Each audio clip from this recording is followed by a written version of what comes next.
इस्लाम छोड़ने वालों की मदद के लिए रजिस्टर्ड संस्थाएं चल रही हैं। अब एक्स मुस्लिम ऑफ केरला संगठन संस्था ने भी भारत में पैर जमाने शुरू कर दिए हैं।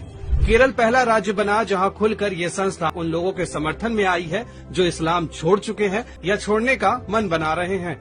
ये संस्था इस्लाम छोड़ने वाले लोगों को एक कम्युनिटी मुहैया करवाने के साथ कानूनी केसेस में मदद करती है।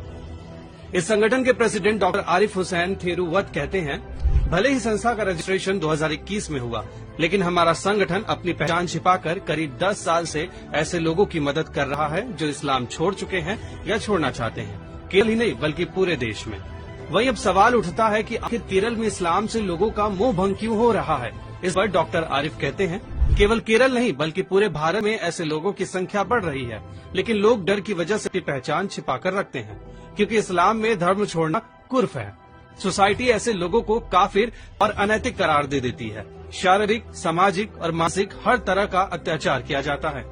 संगठन के प्रेसिडेंट ये भी कहते हैं कि केरल में ये संस्था पहली बार पहचान के साथ सामने आई हो, लेकिन काम करीब 10 साल से चल रहा है। वैसे ही पूरे भारत में भी एक्स मुस्लिम ऑफ इंडिया नाम से ये संस्था चल रही है, लेकिन छिप छिपा कर ये संगठन काम कर रहा है। पर जल्द ही केरल की तरह पूरे भारत में इस संगठन को पहचान के साथ सामने लाया जाएगा। फिलहाल अभी तमिलनाडु में इस संगठन के रजिस्ट्रेशन का काम जल्द ही पूरा कर लिया जाएगा। वहीं संगठन के काम करने की बात की जाए तो संगठन के 3 मकसद हैं। पहला, कुरान में दर्ज बातों को रिकॉर्ड कर सबके सामने लाना। दूसरा, मोहम्मद प्रॉफिट को एक्सपोज करना। तीसरा, जो लोग इस्लाम छोड़ देते हैं उनकी मदद करना। औपचारिक रूप से 300 लोग संगठन में रजिस्टर्ड हैं, लेकिन अनौपचारिक रूप से 2000 से ज्यादा लोग इस्लाम छोड़ चुके हैं। संस्था की माने तो आने वाले 1 दशक में यह आंकड़ा लाखों में होगा। लोग पहचान छिपाकर नहीं, सामने आकर इस्लाम छोड़ेंगे।